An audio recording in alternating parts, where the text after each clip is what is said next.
I mean, the travel was brutal, Chris. I mean, it was brutal. We get into to Saudi Arabia.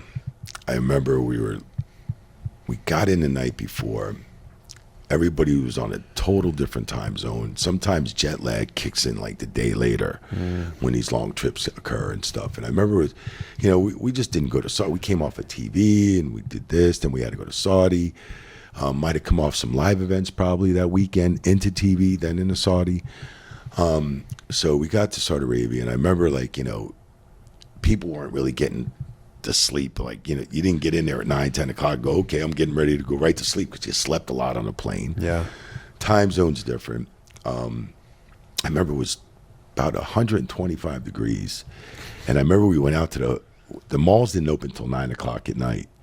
And a lot of stuff didn't open until 9. It was colder at night. It was just not even colder, but it was maybe about 100 or 90, 95 degrees at night, 100.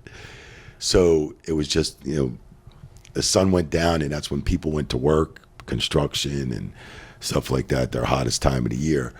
So I remember a lot of us didn't get good sleep. We get to the arena, we're there all day.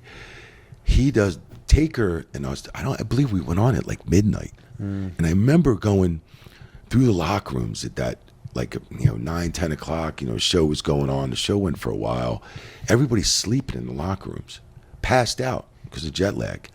Everybody was tired, man. So I know we were exhausted totally going into midnight. Yeah. I was. Taker, I'm sure, was. Yeah. But, and some people were always saying, Goldberg came out of the dress room and was hitting his head on the thing, which I was in the ring at the time.